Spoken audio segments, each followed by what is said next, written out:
Hey guys, welcome to my channel. My name is Atif Iqbal और आज हम रिएक्शन करने वाले हैं मेजर गौरव आर्या की लेटेस्ट वीडियो डिफेंसिव ऑफेंस की, जो उन्होंने बनाई है। और चल के उस पर रिएक्शन देते हैं। अगर आप मेरी वीडियो नहीं देखते हैं या पहली बार आ रहे हैं तो मेरा नाम आतिफ इकबाल है, जैसा मैंने आपको पहले कह दिया है। और मैं कैसे वीडियो बनाता हूँ, मैं रिएक्शन वीडियोस बनाता हूँ जो मेनली आपकी जियो पॉलिटिक्स और आपके इंटरनल पॉलिटिक्स रिलीजियस चीज़ों पे इन्वॉल्व करती है। दूसरा ये है कि मैं ओमेगल सीरीज़ बनाता हूँ। ओमेगल सीरीज़ कैसे होती है? ओमेगल सीरीज़ यानी कि मैं ओमेगल पे जाके अपनी नेबरिंग कंट्रीज से पाकिस्तान, आपका नेपाल, ये हो गया, फिर आपका श्रीलंका, पाकिस्तान और आपके बांग्लादेश के लोगों से मैं बातें करता हूँ।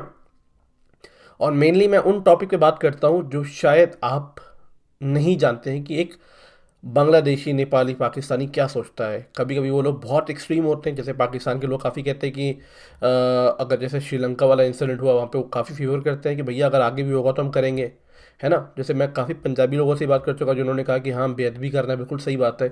तो ऐसे टॉपिक पे मैं डिस्कस करता हूँ ओमेगल सीरीज़ पे कि आप अगर एक बार सुनोगे तो आपका माइंड फट जाएगा। वो है मेरा ओमेगल सीरीज़ जो लोग बहुत पसंद करते हैं। तीसरा, मैं लाइव डिबेट करता हूँ अपने चैनल पे। उनसे हालचाल पूछने के लिए नहीं करता, ना ही मैं अपना हालचाल बताने के लिए करता हूँ। मैं करता हूँ लाइव डिबेट उन टॉपिक पे जो आपको पता चलेगा कि हमारे देश के लोग क्या सोचते हैं उस बारे में। मैं इसीलिए आपको ये बताना चाहता हूँ कि मैं इस सैटरडे, यानी कि सैटरडे आज 20 तारीख है, 20, 21, 22, यानी कि 22 तारीख को सैटरडे जब पड़ेगा शाम के 7:30 बजे, मैं डिबेट करूँगा लाइव। वो टॉपिक ये होगा कि कैसे हम एज एन इंडियन या इंडिया कैसे अपनी नेबरिंग कंट्री से रिलेशन अच्छे कर सकता है, अच्छे कर रहा है, मैं इस बात को मानता हूँ। और कितना अच्छा कर सकते हैं और कैसे हम अपने इंटरनेशनल अलायंस अच्छा कर सकते हैं नेबरिंग कंट्री के साथ। मैं इसलिए नहीं कह रहा हूँ क्योंकि हम अच्छे लोग हैं, मैं इसलिए कह रहा हूँ क्योंकि इसका बहुत बड़ा इम्पैक्ट या गलत फ़ायदा चाइना उठाता है हमारी नेबरिंग कंट्रीज़ को सपोर्ट करके, और वो हमारे लिए बहुत नुकसान करेगा आने वाले टाइम पे। तो ये एक टॉपिक है, बहुत अच्छा टॉपिक है। आप फेवर में हो, आप अपोज में हो, मुझे उससे कोई मतलब नहीं है। आप आओ, अपना ओपिनियन रखो और हम लोग आराम से डिस्कस करेंगे उस बात पे। अगर आपको लगता है कि नहीं, हम ऑलरेडी हेल्प कर रहे हैं, तो आप वो भी बात आके रख सकते हो। अगर आपको लगता है कि हमें नहीं करना चाहिए तो वो भी आप आके रख सकते हो। आप अपनी बात आके रखना, हम उस पर डिस्कस करेंगे बिल्कुल एक पढ़े लिखे इंसान की तरह। ये कोई रिपब्लिक या एनडीटीवी नहीं है, यहाँ पे ऐसे हम चिल्ला के बात नहीं करेंगे, बिल्कुल एजुकेटेड इंसान की तरह बैठ के दोस्त की तरह बात करेंगे और कुछ नहीं। एनीवे, इस सैटरडे 7:30 बजे शाम में, जो कि आपका 22 जनवरी 2022 होगा। चले फिर, ये सारी बातें हो गई, हम वीडियो स्टार्ट करते हैं और देखते हैं ये वीडियो। ठीक है, चलो 3, 2, 1 गो। क्या है कि आज की तारीख में टीटीपी खुला अटैक कर रहा है, खुला अटैक कर रहा है। क्वेटा बिल्कुल ठोको, पेशावर ठोको, ठोक। और परसों क्या हुआ? लाहौर अटैक। इस्लामाबाद ठोको। पाकिस्तानियों की खुद की हरकतें ऐसी हैं कि हंसते हैं, फिर कहते हैं साजिशें कर दी यहूदियों ने, हिंदुओं ने। But fact of the matter is कि साजिश के लिए भी दिमाग चाहिए। तुम क्यों नहीं करते भाई साजिश? तुम्हारी नंबर 1 एजेंसी है वर्ल्ड की, आईएसआई, जिसको कहते हो नंबर 1 हमारी इंटेलिजेंस एजेंसी, यही कहते हैं पाकिस्तानी। कभी हमें भी तो सुनने को मिले कि जो दुनिया की नंबर 1 एजेंसी है, inter services intelligence of Pakistan, उसने एक साजिश करी। वो क्यों नहीं करता साजिश? वो दुम्बे की तरह बैठा रहता है, हर दूसरे दिन सुखड़ बेवकूफ बन जाता है। कोई भी आके आईएसआई को सर पे टीप मार के चला जाता है, थप्पड़ मार के चला जाता है। दहशतगर्दी का वाकया हुआ है कराची कंपनी के अरे पास। शेख रशीद, चोरी का या डकैती का वाकया नहीं था। गधा। एक किस्म का सिग्नल मिला है कि इस्लामाबाद में दहशतगर्दी के वाकयात होना शुरू हो गए हैं और ये इस साल का पहला वाकया है और हमें बहुत अलर्ट रहने की जरूरत है। जय हिंद दोस्तों, मैं हूं मेजर गौरव आर्या और तो लाहौर में अटैक हुआ है ना अभी। लाइक करिए, सब्सक्राइब करिए, बेल आइकन दबाना बिल्कुल मत भूलिएगा। देखो ऐसा है वैभव, जहां तक मुझे लगता है, मेरा ये अनुमान है कि एस्टैब्लिशमेंट जो है पाकिस्तान की, यानी कि फौज, मैं भी कर लेता हूँ। एस्टैब्लिशमेंट एक दूसरा वर्ड है फौज के लिए। पाकिस्तानी फौज को लगता है कि बस इमरान ने आते ही कर दिया। इमरान इकोनॉमी नहीं संभाल पा रहा, उसकी माफी है। इमरान खान इंटेलेक्चुअली बैंकरप्ट है, उसकी माफी है। राइट, और ऐसे कई जुर्मों की माफी है। लेकिन जो स्ट्रक्चर लेकर पाकिस्तानी आर्मी आई थी, जिस स्ट्रक्चर के हेड इमरान खान नियाजी को बनाया था, द पाकिस्तानी आर्मी और the establishment is getting a bad name because of Imran Khan. लोग अब सड़क पे ये पूछने लगे हैं कि यार तुम लोग लेकर आए थे इसको, इस जाहिल के बच्चे को तुम लोग लेकर आए थे, तुम्हारी भी जिम्मेदारी है। जाहिल के तो बच्चे, बात थोड़ा डर लग रहा है, लेकिन अब देखो यार ऐसा है ना वैभव कि पाकिस्तान तहरीक इंसाफ में इन्वेस्टमेंट तो है यार, ठीक है, तो तख्ता पलट तो इमरान का तय है। मुझे नहीं लगता कि इमरान खान ज्यादा देर का मेहमान है, लेकिन मुझे ऐसा लगता है कि तहरीक इंसाफ को रखेंगे वो लोग, तहरीक इंसाफ को रखेंगे, लेकिन इमरान खान को ईज आउट करेंगे। अब इसके पहले कि हम देखें कि तहरीक इंसाफ में कौन लाइकली कैंडिडेट्स हैं, उसमें शफकत महमूद साहब भी हैं, उसमें परवेज खटक जो उनके इस वक्त डिफेंस मिनिस्टर हैं, शाह महमूद कुरैशी नॉन एग्जिस्टेंट जो उनके एक्सटर्नल अफेयर्स मिनिस्टर हैं, कहीं बाहर नहीं जाते वो, लाहौर से लेकर मुल्तान वही उसी में एक्सटर्नल अफेयर्स मैनेज करते हैं। कुछ लोग हैं कलाकार, और शाह महमूद कुरैशी का तो बहुत पुराना सपना भी था, Sheikh Rashid dude come on, या तो चीफ मिनिस्टर पंजाब बन जाऊं या प्राइम मिनिस्टर बन जाऊं, both are equal in Pakistan, ये बन जाओ। अब वो बन नहीं पाए कुछ दोनों में से, तो उनको ये पकड़ा दिया, he is not interested in the job. बहरहाल देखिए ऐसा है कि एक जमाना था जब मियां साहब बड़ी गालियां देते थे, बाजवा ऐसा है और फैज हमीद है, वो उन्होंने भी अपना रेटोरिक नीचे कर दिया। सो पीपल आर क्वाइट, लोग चुप बैठे हैं।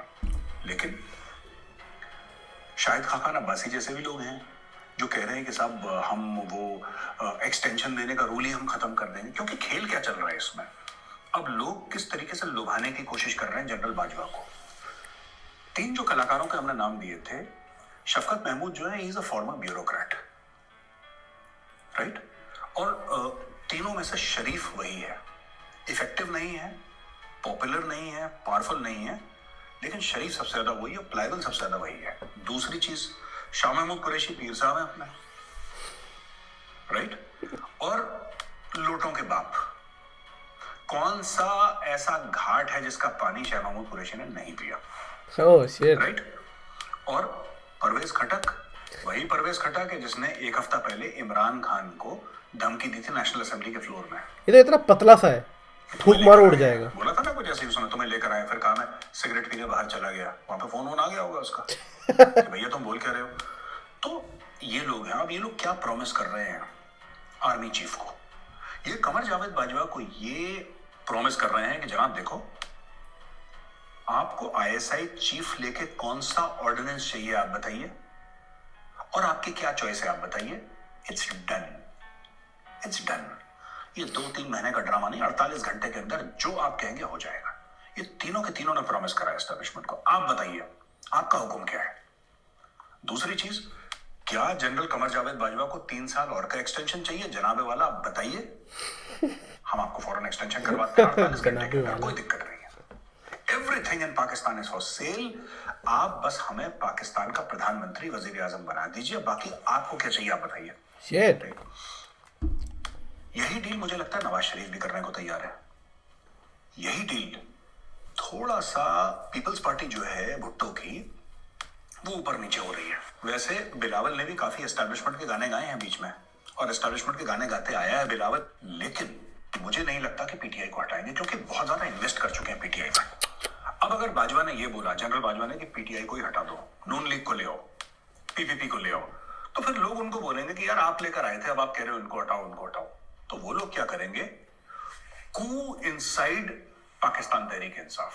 देखिए पाकिस्तान तहरीक इंसाफ का फेस कौन है वैभव, फेस तो इमरान खान है बिल्कुल, और सबसे बड़ा नेता पीटीआई का वही है, इमरान खान। इमरान खान के नाम से पैसे आते हैं, जो ओवरसीज पाकिस्तानी है वो पैसे देते हैं, इमरान खान के नाम से सब कुछ चल रहा है पीटीआई के अंदर। Imran Khan is the poster boy, उसके बिना there is no PTI. What the army is doing is a coup within PTI, यानी कि इमरान खान को साइडलाइन करके पीटीआई को पावर में रखिए, और जो छोटी छोटी पार्टीज हैं, 4-5 एमएनए जिनके हैं, ये सब मिला मिलू के उनको पावर में रखिए, लेकिन एक अपने मनपसंद का कैंडिडेट ऊपर डाल दीजिए। ये सबसे ज्यादा लाइकली सिनेरियो। मैं ये नहीं कह रहा कि यही होगा, नून लीग नहीं आ सकती, मियां साहब नहीं मैं ये सब देखो नहीं आ सकती, पॉलिटिक्स में हम लोग नहीं कह सकते। बिल्कुल बिल्कुल क्योंकि बिल्कुल, politics is the art of the impossible, ये अनप्रिडिक्टेबल है बहुत। Made possible by people who are willing to compromise. ये तो हाँ। कॉम्प्रोमाइज के ऊपर है ना। तो उसमें या फिर politics is the part is the art of the possible, वैसे कह लो आप। तो मुझे ऐसा लगता है लाइकली सिनेरियो ये है कि किसी लचकीले कैंडिडेट को ये लोग प्राइम मिनिस्टर बनाएंगे जो कि कंट्रोल हो सके। लेकिन कुछ नहीं पता, हमें नहीं पता कि एस्टैब्लिशमेंट का कौन सा बंदा आज की तारीख में लंदन में बैठा है और रात को मियां साहब के साथ गोश्त सालन चल रहा है, उसका मीटिंग चल रही है। ये भी हो सकता है, इट इज हाईली पॉसिबल। बहरहाल ये 3 कैंडिडेट हैं पीटीआई में जो अपने ही लीडर इमरान खान का गला काटने को तैयार हैं। और चाहे शफकत महमूद कर लीजिए, शाह महमूद कुरैशी, परवेज खटक, तीनों ने जाके वहां पे लेट गए लंबे और बोल दिया जी जनाब। बीच में इमरान खान भी गया था आईएसआई हेडक्वार्टर्स मिलने के लिए अंजुम साहब को, सलाम पेश अंजुम करने के लिए नदीम। पहुंच गया वहां पे। तो मीडिया को निकाल दिया वहां से, बोला मीडिया कवर नहीं करेगा। तो इमरान खान ने भी यही डील दी होगी मेरे हिसाब से कि आप मुझे बने रहने दीजिए, मेरा टर्म कंप्लीट करने दीजिए। वो और ये आप क्या बताइए आवाज आई? जनाब, अगर आपको, क्योंकि इमरान खान ने बीच में मुंह खोल दिया था ना कि अभी तो एक्सटेंशन में बहुत टाइम है। मैंने सोचा नहीं, मैंने अभी सोचूंगा उसके ऊपर। अब तुम्हें सोचने को किसने बोला यार? तुम्हारा काम है भीता काटना और ये सर बोलना, इसके अलावा तुम्हारा तीसरा कोई काम है नहीं। फॉरेन पॉलिसी का भट्टा बैठा दिया, इकोनॉमी का भट्टा बैठा दिया। अब पाकिस्तानी आर्मी की जो ऐश है वो धीरे धीरे, ये डॉलर बेस्ड ऐश थी ना, इट वाज डॉलर बेस्ड। और जो इंटरनल इकोनॉमी है वो कब तक चलेगी? The economy is crashing. तो इंटरनल इकोनॉमी कब तक चल पाएगी? तो they need people who are acceptable to the west, जो डॉलर लेकर आए। ये अपने इस्लामोफोबिया पे, जिहाद पे, इसी पे लगा हुआ है तालिबान। ये this is not acceptable to the world. तो एक तो ये बहुत बड़ा वहां पे चेंज हो रहा है। दूसरा एक और चीज है कि सुनने में आया है Vaibhav, I don't know whether this news is true और नॉट, बट सुनने में आया है कि कोर कमांडर्स को ये भनक हो गई है कि जो हमारा बॉस है कमर जावेद बाजवा, ये फिर से एक्सटेंशन लेने के चक्कर में है। कमर जावेद बाजवा साहब ने एक हल्का सा हिंट दिया था कि आई एम नॉट इंटरेस्टेड।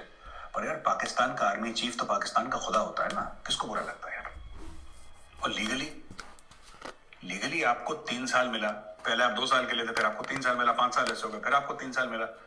तो आप अगर 3-3 साल ले लेंगे तो आप तो ऐसी ज़ियाउलक के लेवल पे पहुंच जाएंगे, परवेज मुशर्रफ के, without a military Koo, parliament sanction, आपके ऊपर केस भी नहीं चल सकता, राइट? तो कुछ ना कुछ तो देंगे, जॉइंट चीफ्स देंगे, कुछ ना कुछ देंगे इसको, अगर आर्मी चीफ नहीं भी देंगे। और ये डील पीछे से चल रही है वैभव। तो वैभव ऐसा है कि एक शख्स जो कि जनरल बाजवा के साथ बैठा,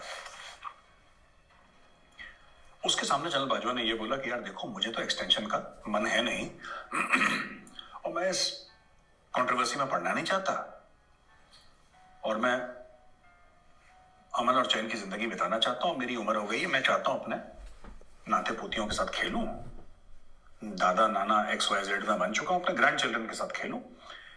देखिए, ये मुझे लगता है कि बड़ा स्ट्रेटेजिकली, क्योंकि अगर हमें पता लग सकता है, वो शख्स हमसे बात कर सकता है, तो पाकिस्तान में तो उसने भगा ही होगा, बोला ही होगा हजारों लोगों को कि वो जो ताकतें हैं, वो जो शक्तियां हैं पाकिस्तान के अंदर, वो शांत हो जाए कि यार जनरल बाजवा नहीं चाहते एक्सटेंशन। लेकिन I don't think that's true. अगर बिना कंट्रोवर्सी के और बिना ज्यादा मारपीट के, बिना ज्यादा जद्दोजहद के अगर बाजवा साहब को मिलता है extension, he will grab it. अच्छा, दूसरी तरफ जो इमरान खान ने इख्तिदार में आने के बाद, एक तो ना बावले हो जाते हैं पाकिस्तानी, इनको पता नहीं लगता अब करें क्या, they actually start thinking they are god. तो भगवान तो एक ही पाकिस्तान में आर्मी चीफ। इमरान खान को गलतफहमी हो गई तो उन्होंने डायलॉग मार दिया कि जिस तरीके से हजरत उमर ने खालिद बिन वलीद को निकाल दिया था, जबकि खालिद बिन वलीद ने एक भी जंग नहीं हारी। That's stupid. बेसिकली कि अगर मैं बाजवा को निकाल दूं, तो जब इस्लामिक हिस्ट्री में एक केस हो चुका है ऐसा कि जहां पे हजरत उमर जो कि खलीफा थे, उन्होंने अपने बेस्ट जनरल खालिद बिन वलीद, जो वो खालिद बिन वलीद जिसने कोई भी जंग नहीं हारी आज तक, जब उसको निकाल सकता है तो बाजवा कौन है? पहली चीज तो इमरान खान अपने आप को हजरत उमर से मिला रहा है। वो हजरत उमर जिसने ये बोला था कि even if a dog is sleeping hungry, I will be called upon by god to answer on the day of judgement. कोई एक जानवर भी, कुत्ता भी अगर भूखा रहे तो मुझसे मेरा अल्लाह पूछेगा कयामत के दिन कि भाई तू खलीफा था, तूने क्या करा? तेरे राज में एक जानवर भी भूखा कैसे रहा? पूरी पाकिस्तानी कौम भूखी मर रही है, ये आज के हजरत उमर के कान पे जू नहीं रेंग रही जो रियासत मदीना बना रहा है। इतना बड़ा फ्रॉड है इमरान खान। खैर, दूसरी चीज यार, जो बात खालिद बिन वलीद की कहते हैं ना, उनसे मिला रहे हैं खालिद बिन वलीद। देखो, खालिद बिन वलीद तो वॉरियर थे, वो जनरल थे। जनरल बाजवा ने तो कोई जंग नहीं लड़ी, ठीक है? तो इनका आपकी तुलना कैसे कर सकते हैं, आप इनको तोल कैसे सकते हैं? देखिए, खालिद बिन वलीद का तो कोई कॉर्नर प्लॉट भी नहीं था कोई कॉर्नर प्लॉट नहीं था ना, एक घोड़ा था, एक तलवार थी, बस दैट्स इट। ना उनका कोई फौजी फाउंडेशन था, ना उनके कोई बिजनेस एम्पायर थे। तो जनरल बाजवा को खालिद बिन वलीद से मिलाना, एक वॉरियर खालिद बिन वलीद और एक businessman wearing a uniform. Pakistani army chiefs and generals are basically big shot businessman, बड़े बिजनेसमैन हैं वेयरिंग यूनिफॉर्म। इनका लड़ाई वड़ाई से कोई लेना देना नहीं है। अगर इनका लड़ाई से लेना देना होता तो 370-35 से हटने के बाद ये कश्मीर पर अटैक करते। इन्होंने अटैक नहीं करा। बिल्कुल बिल्कुल बिल्कुल एग्जैक्टली। ऐड चलती है फौजी फाउंडेशन की, डायपर खरीद लो बच्चों के, रियल एस्टेट खरीद लो, डीएचए बना दिया, यही इनका चलता रहता है। तो मुझे नहीं लगता कि खालिद बिन वलीद के पास कोई डीएचए का कॉर्नर प्लॉट था। मुझे नहीं लगता खालिद बिन वलीद के पास कोई फौजी फाउंडेशन में चेयरमैनशिप थी उनके पास। He was a simple man. 2 जोड़ी कपड़े थे, तलवार थी, कलेजा था, जिगरा था, घोड़ा था, बस दैट्स इट। अब उनके साथ, अच्छा, ये तो एक कॉमेडी है। दूसरी कॉमेडी की हजरत उमर से अपने आप को मिला रहा है, क्योंकि आफ्टर ऑल रियासत मदीना बना रहा है ना, तो रियासत मदीना के हीरोज भी लेकर आओ, फिर अपनी तुलना उनसे करो, बार बार रिपीट करो कि लोग इस चीज पे विश्वास। ये इमरान खान का बेसिकली फ्रॉड है। This is a fraud perpetrated by Imran Khan Niazi. अब वह पाकिस्तान में एक और गड़बड़ हो रही है, तहरीक तालिबान पाकिस्तान की, और ये कई सालों से चल रही है, लेकिन अब इसने जोर पकड़ लिया। क्या हुआ कि जब 15 अगस्त 2021 यानी कि पिछले साल जब अफगान तालिबान हुआ, पाकिस्तान में बड़ा सेलिब्रेशन हुआ। 3-4 कारण थे। पहली चीज, अब इंडिया निकल जाएगा अफगानिस्तान से। तो जितने भी पाकिस्तानी टीवी एंकर थे बावले हो गए भैया, बावले हो गए। जैसे कि पता नहीं 100% का बोनस मिल रखा होगा, बावले ही हो गए वो लोग। अब तो इंडिया का इन्वेस्टमेंट डूब गया, अब तो ये हो गया, अब तो इंडिया के 3 अरब डॉलर का इन्वेस्टमेंट डूब गया। उनको जो आदमी 1-1 अरब के लिए भीख मांग रहा है, उसके लिए 3 अरब तो यार समझो ना उसके लिए क्या है। 3 अरब पाकिस्तान 1 अरब डॉलर के लिए भीख मांग रहा है ना IMF से, उसके लिए 3 अरब डॉलर तो इंडिया के लिए कुछ भी नहीं है। 3 अरब पाकिस्तान के लिए बहुत बड़ी चीज है यार। 3 अरब मतलब 2-3 महीना और खाना खा लेंगे। It's a big deal for them. क्या हुआ कि इन्होंने टीटीपी के लोग छुड़वाए अफगान तालिबान ने। पाकिस्तान चुपचाप देखता रहा। क्या है कि आज की तारीख में टीटीपी खुला अटैक कर रहा है, खुला अटैक कर रहा है। डेफिनेटली। क्वेटा ठोको, ठोको, पेशावर ठोको, और परसों क्या हुआ, इस्लामाबाद ठोको। दहशतगर्दी का वाकया हुआ है कराची कंपनी के पास। फनी आदमी है शेख रशीद का वाकया नहीं था, एक किस्म का सिग्नल मिला है कि इस्लामाबाद में दहशतगर्दी के वाकयात होना शुरू हो गए हैं, और ये इस साल का पहला वाकया है और हमें बहुत अलर्ट रहने की जरूरत है। इस्लामाबाद के अंदर तहरीक तालिबान पाकिस्तान घुस गया।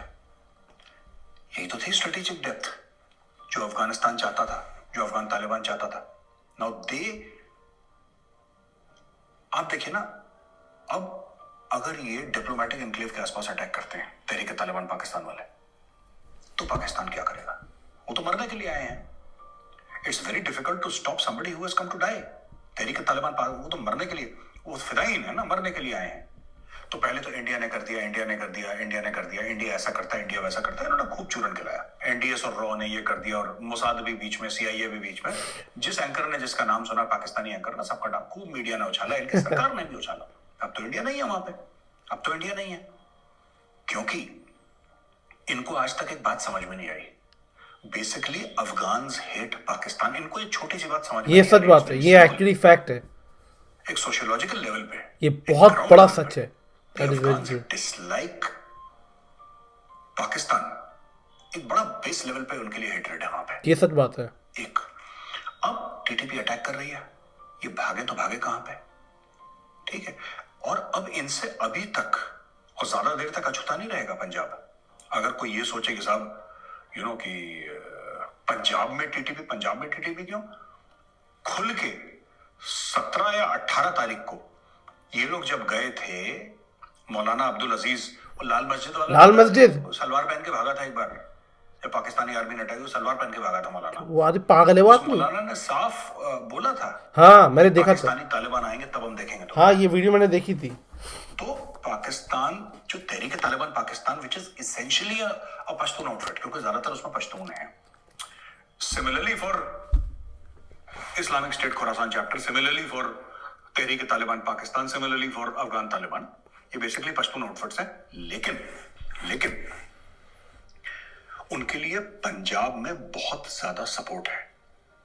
और क्यों ना हो, सियालकोट में जब वो श्रीलंकन को मारा था वैभव, वो जानवर जो इकट्ठा हुए थे कि जिंदा आदमी को जला दिया, ऐसा ही तो माइंडसेट चाहिए टीटीपी के लिए। टीटीपी को ऐसे लोग तो चाहिए। बिल्कुल।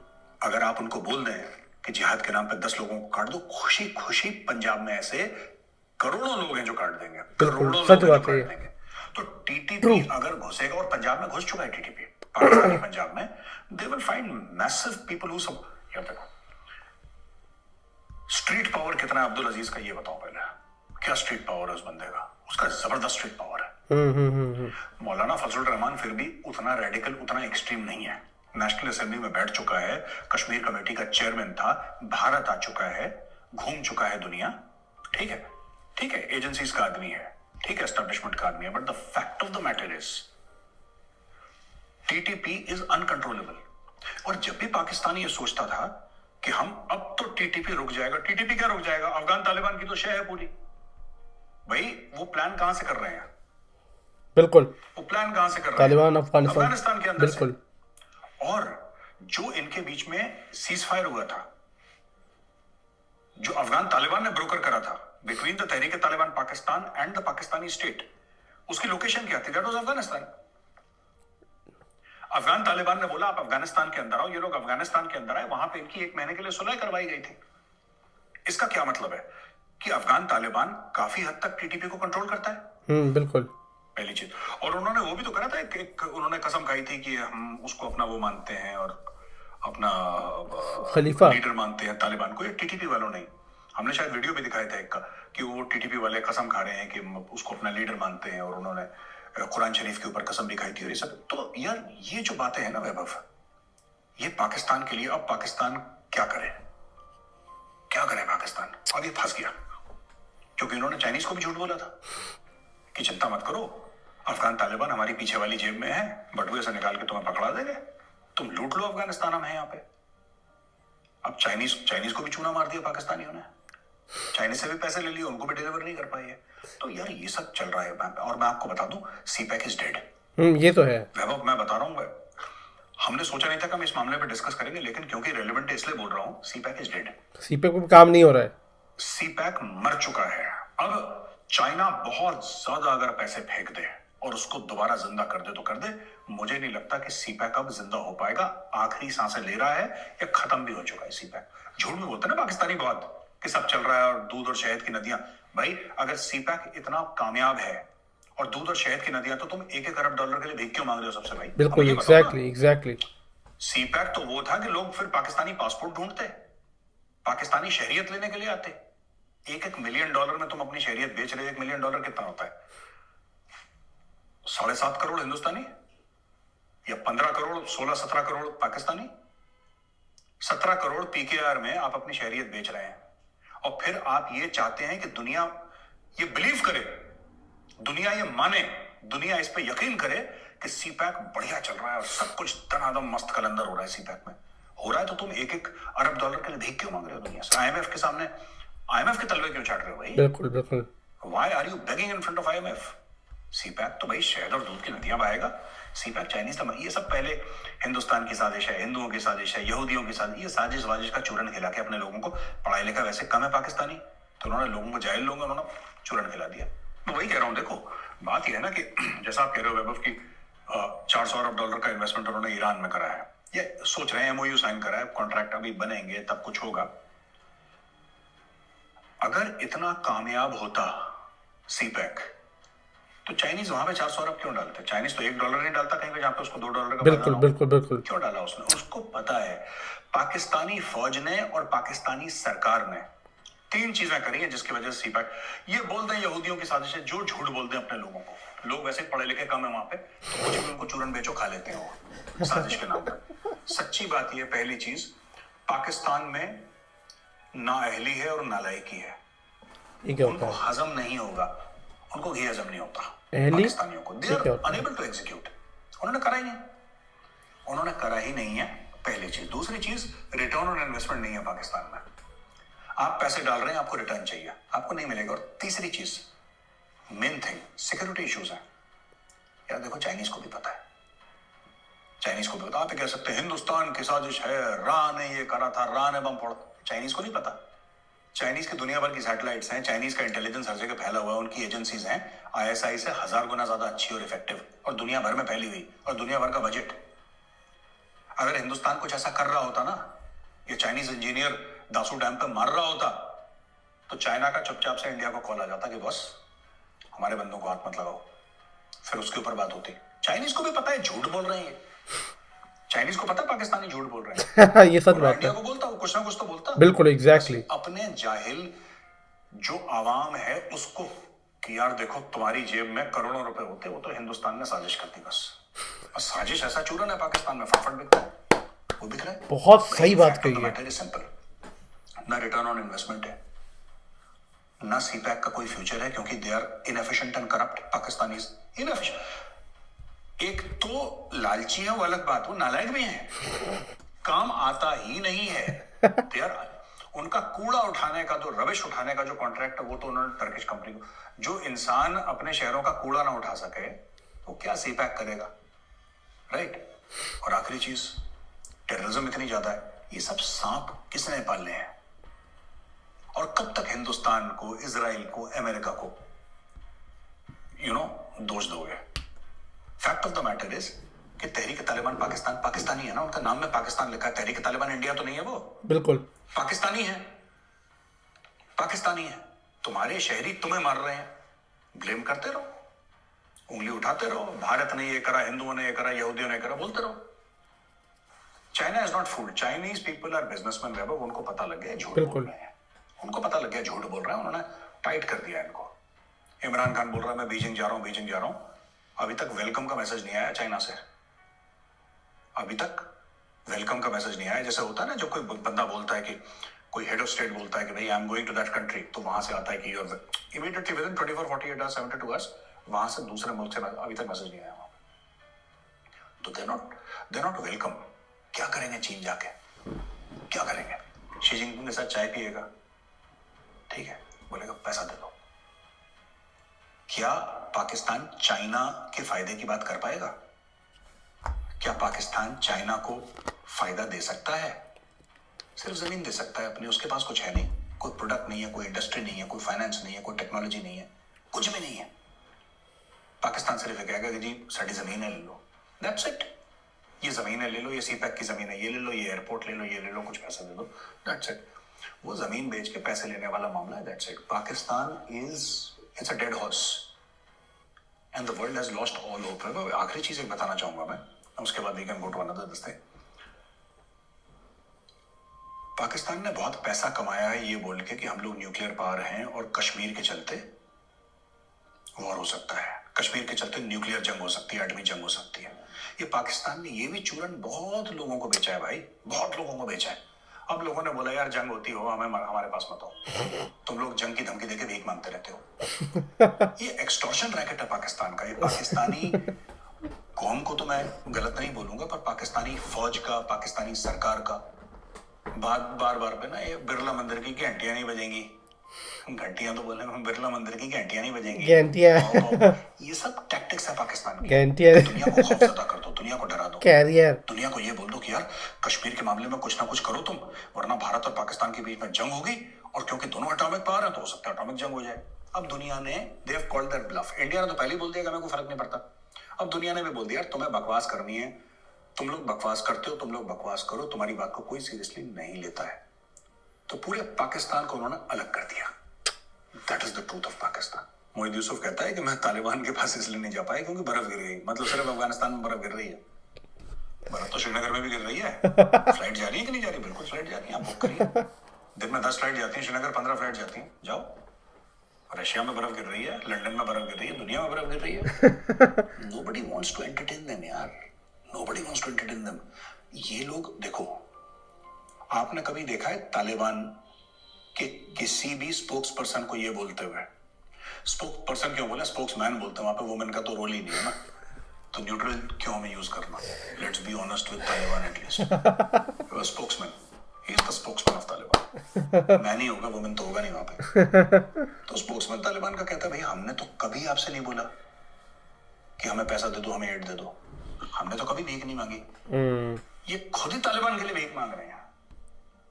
मना कर दिया उन्होंने कि आप बीच बीच में हमारे मामले में मत बोला करिए। क्यों बोला? Because Taliban has now come to understand one thing, Vaibhav, that the Afghan streets hates Pakistan. जो अफगान स्ट्रीट है ना, जो आम अफगान है, वो बहुत, जिसको पाकिस्तानी कहते हैं ना शदीद नफरत, वो पाकिस्तानी तो शदीद नफरत करता है। और ये सच है। हमारे मुसलमान भाई, इस्लामिक उम्मा, ये जो भी चूरन बेचे, fact of the matter is जो अफगान है, चाहे वो ताजिक हो, चाहे वो पठान हो, चाहे वो बलोच हो, चाहे वो हजारा हो, वो किसी भी कम्युनिटी, किसी भी कास्ट का, किसी भी डिनोमिनेशन का हो, they hate Pakistan. That is true. और अब ये पाकिस्तान को हेटरेड समझ में आ रहा है कि इतनी नफरत क्यों है। अब धीरे धीरे उनको समझ में आ रहा है, they are unable to understand, unable to understand. Afghans don't like them. अभी कब तक ये बोलेंगे कि भारत ने उनके कान भर रखे हैं? ये कोई ना कोई कभी अपने गिरेबान में झांक के नहीं देखते, और ये हमारे लिए अच्छा है। ये हमें ब्लेम करें, हमें दोष दें, हम पे इल्जाम तराशी करें, ये हमारे लिए अच्छा है। क्योंकि जब तक पाकिस्तान अपने गिरेबान में नहीं झांकेगा और चीजें ठीक नहीं करेगा, पाकिस्तान प्रोग्रेस नहीं कर सकता। और वही यहूदी और हिंदुओं की साजिश, अगर यही चूरन बेचना है तो इट्स गुड फॉर अस, हमें को फर्क नहीं पड़ता। यार अहमद वकास गुराया जो है, अपनी एक इंडिपेंडेंट राय रखता है वो आदमी, उसका अपना थॉट प्रोसेस है। उसको मारने के लिए आईएसआई ने 1 लाख पाउंड दिए।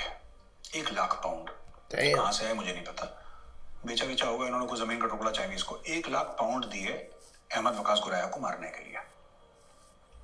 तो उसकी पोल पत्री खुल गई इनकी। और एक ब्रिटिश पुलिस ने यह बताया है कि पैसा पाकिस्तानियों के थ्रू आया है। That much is certain. कौन चाहेगा उसको मारना? गुराया को कौन चाहेगा मारना? जाहिर सी बात है आईएसआई चाहेगा। इंटरेस्टेड पार्टी आईएसआई है इसमें। एफएटीएफ की ग्रे लिस्ट में फंसा एक मुल्क, एक ऐसा मुल्क जो एफएटीएफ की ग्रे लिस्ट में फंसा, एक मुल्क जो डॉलर के लिए तरस रहा है, लेकिन अब भी अपनी हरकतों से बाज नहीं आ रहा।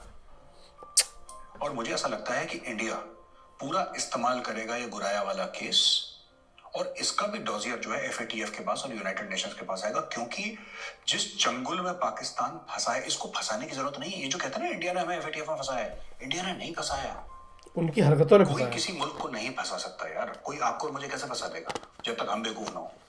ये खुद ऐसी हरकतें करते हैं। बिल्कुल, पाकिस्तानियों की खुद की हरकतें ऐसी हैं कि फंसते हैं ये। फिर कहते हैं साजिशें कर दी यहूदियों ने, हिंदुओं ने। But fact of the matter is कि साजिश के लिए भी दिमाग चाहिए।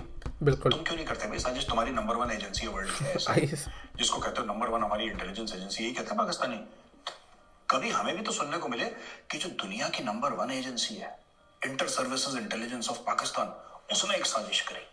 वो क्यों नहीं करता साजिश? बिल्कुल। वो दुम्बे की तरह बैठा रहता है, हर दूसरे दिन सोकॉल्ड बेवकूफ बन जाता है। कोई भी आके आईएसआई को सर पे टीप मार के चला जाता है, थप्पड़ मार के चला जाता है, छेड़ बन जाता है ना। कोई दुनिया भर की छेड़ बनी है आईएसआई को रोज परेशान कर रखे। ये कैसे नंबर 1 है भाई?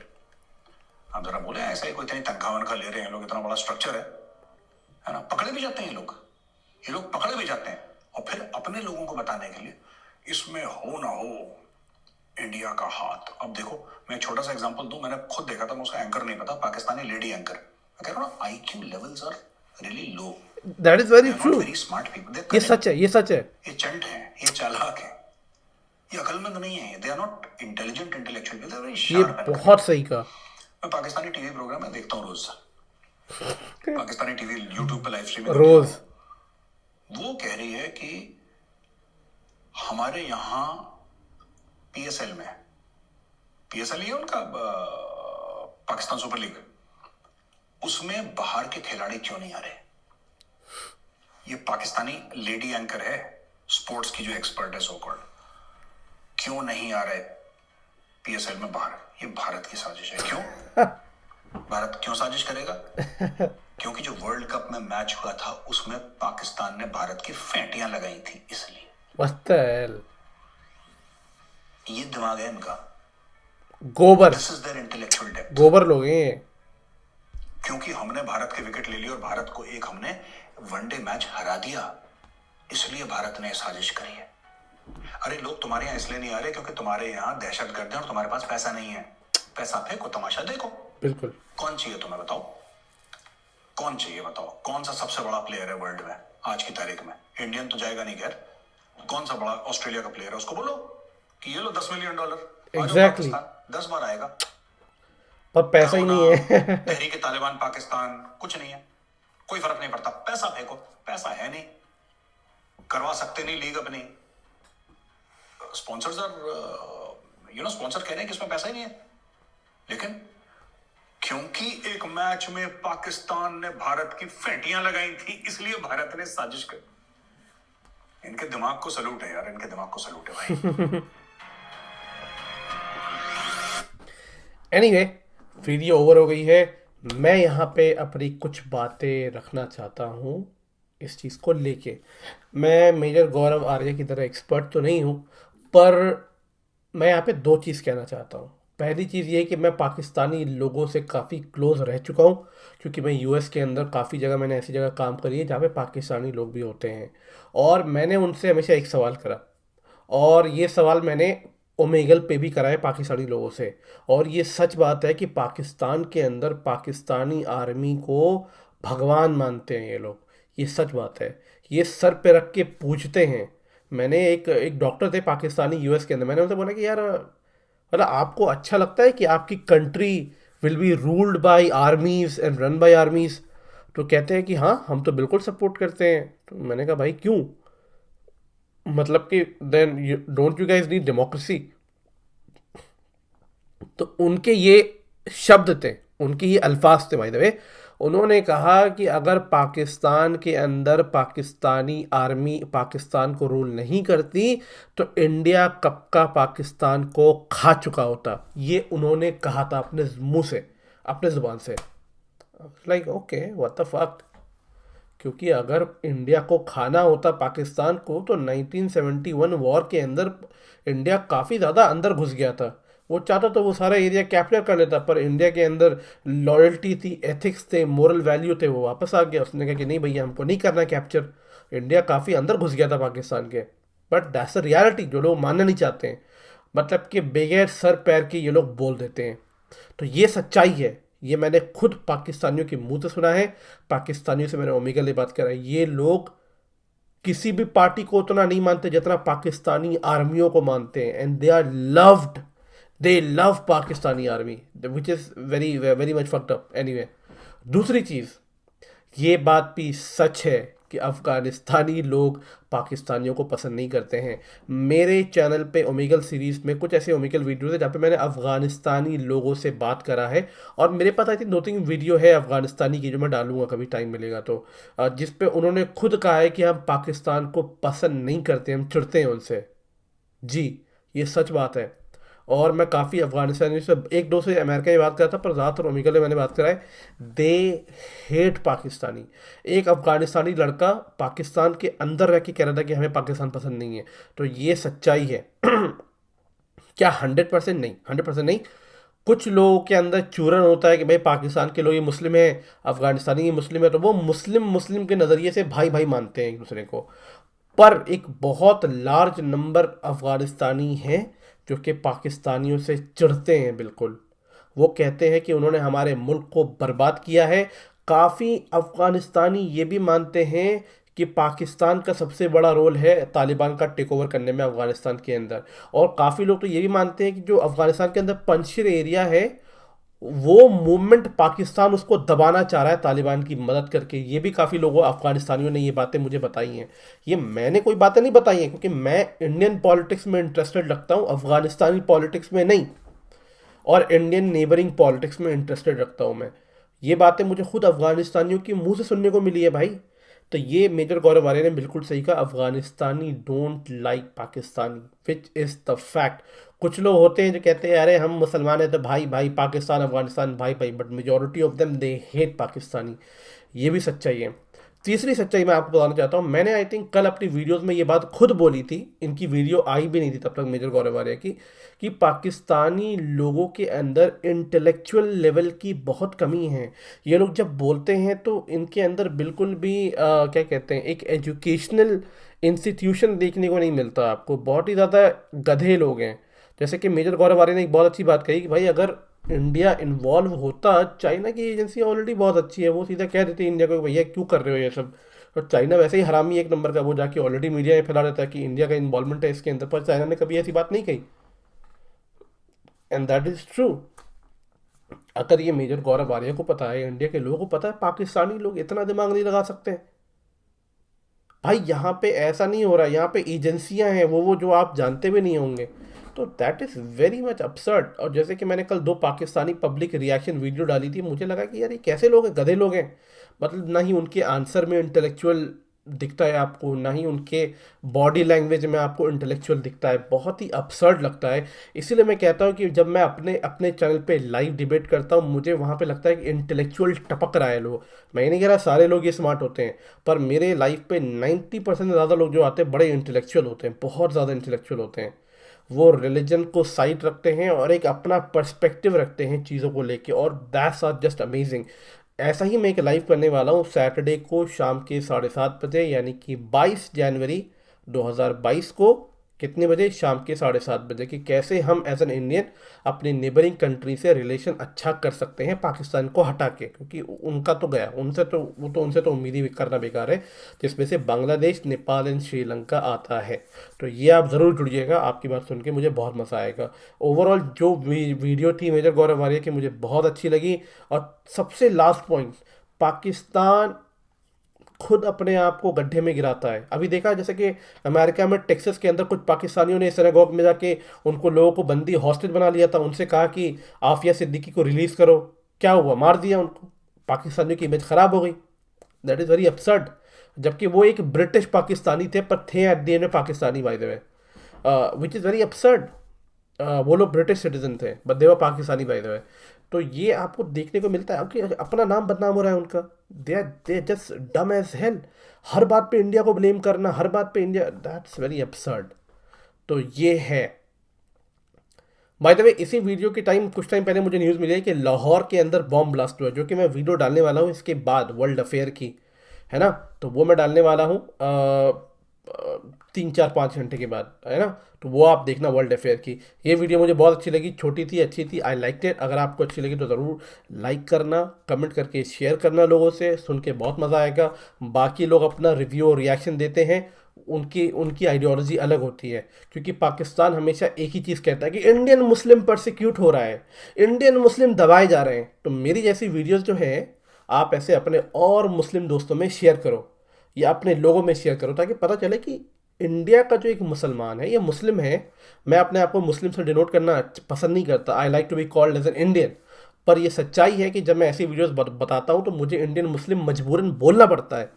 तो ताकि बाकी लोगों को, इंडिया के अंदर भी और इंडिया के बाहर भी लोगों को देखने को पता चले कि इंडियन मुस्लिम की आइडियोलॉजी बहुत अलग है इनसे, और कोई परसिक्यूट नहीं हो रहा है इनसे, तो कमी हो रहा है परसिक्यूट। एनीवे, आई होप कि आपको ये वीडियो अच्छी लगी हो। मैं आपसे मिलता हूँ नेक्स्ट वीडियो में, तब तक के लिए टेक केयर, अपना ध्यान रखें, और प्लीज़ प्लीज़ सेफ रहें, क्योंकि कोरोना फैल रहा है। और अपनी जान की आप हिफाजत करें, और अपने घर वालों की भी। Anyway, I will see you in my next video.